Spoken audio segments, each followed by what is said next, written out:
मान्यवर,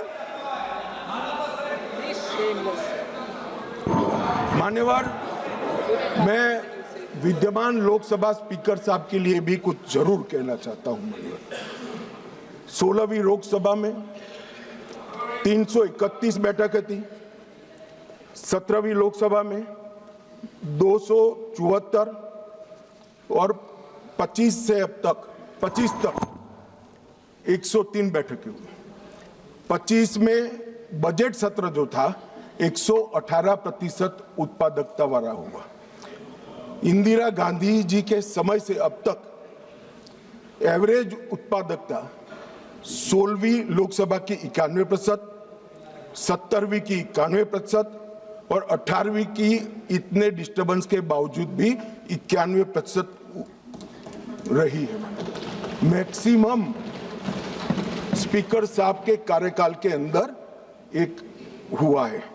शून्यकाल की अवधि को अध्यक्ष जी ने 5 घंटे तक पहुंचाया। साहब, मुझे भी विधायक सांसद रहते हुए 30 साल हुए, मैंने कभी नहीं देखा रात को 12 बजे तक सदस्यों को शून्यकाल उठाने का मौका हमारे स्पीकर, लोकसभा स्पीकर 202 सांसदों को मान्यवर प्रश्न उठाने का मौका मिला और 19 में जुलाई में 161 सांसदों को शून्यकाल उठाने का मौका दिया गया। मान्यवर, अब ये कहते हैं मौका नहीं मिलता है। मान्यवर, नई आवाजों को प्रोत्साहन करना भी स्पीकर का एक नैतिक दायित्व होता है। 19 में रिकॉर्ड 78 महिलाएं संसद में चुनकर आई। सभी महिला सांसदों को बोलने का अधिकार हरेक को 78 की 78 महिला सांसदों को बोलने का अधिकार हमारे स्पीकर साहब ने दिया है।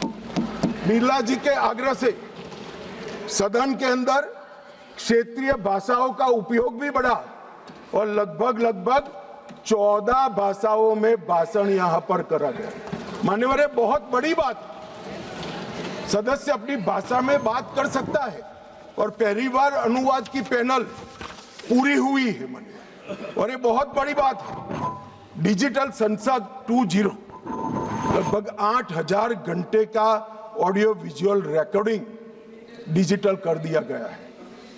आज युवाओं को संसद की भाषण और चर्चाएं सुननी है तो वो डिजिटली मान्यवर उपलब्ध है। राष्ट्रीय ई विधान एप्लीकेशन पूरी लोकसभा को पेपरलेस करने की दिशा में हम आगे बढ़ चुके हैं। और मान्यवर, राष्ट्रमंडल अध्यक्षों के पीठासीन अधिकारियों का 28वां जो सम्मेलन हुआ, इसमें बिरला साहब के भाषण को उपस्थित सभी संसद के स्पीकर्स ने इसकी बुरी प्रशंसा कर संसद की बढ़ा है। बिरला साहब ने ही बिल पर प्री सेशन ब्रीफिंग करने का अवसर सांसदों को दिया और सबसे बड़ी बात, अंग्रेजों के समय में बनी हुई संसद से हम भारत की आजादी के बाद बनी हुई संसद में भी बिरला साहब की मान्यवर, ये मैं इसलिए बता रहा हूं कि इसमें से कोई चीज उनकी मंशा से नहीं की है, सबको सर्वसहमति से किया है। मान्यवर, पूरे देश भर में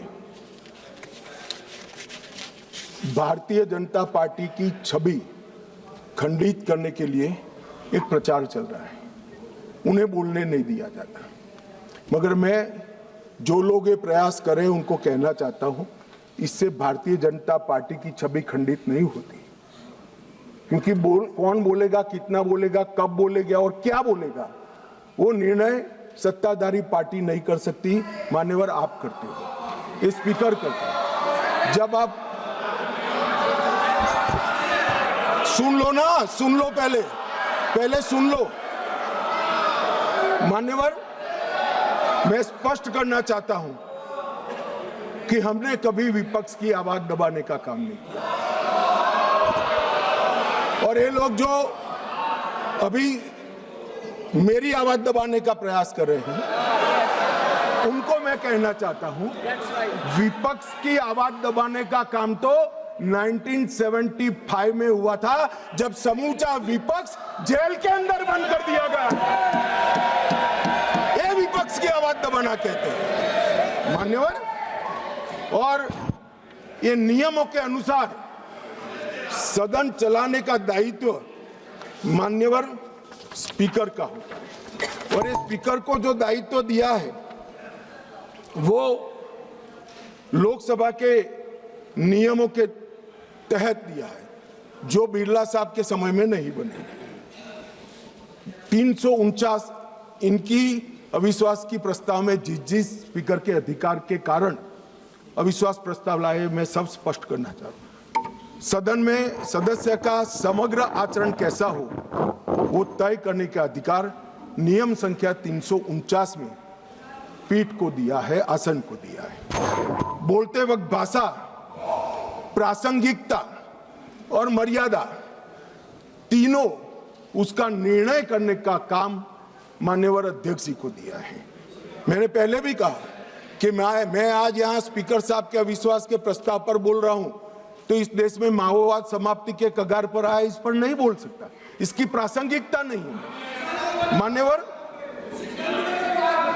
और कितना बोलना है इसके लिए भी कुछ नियम बने हैं, कुछ परंपराएं बनी हैं।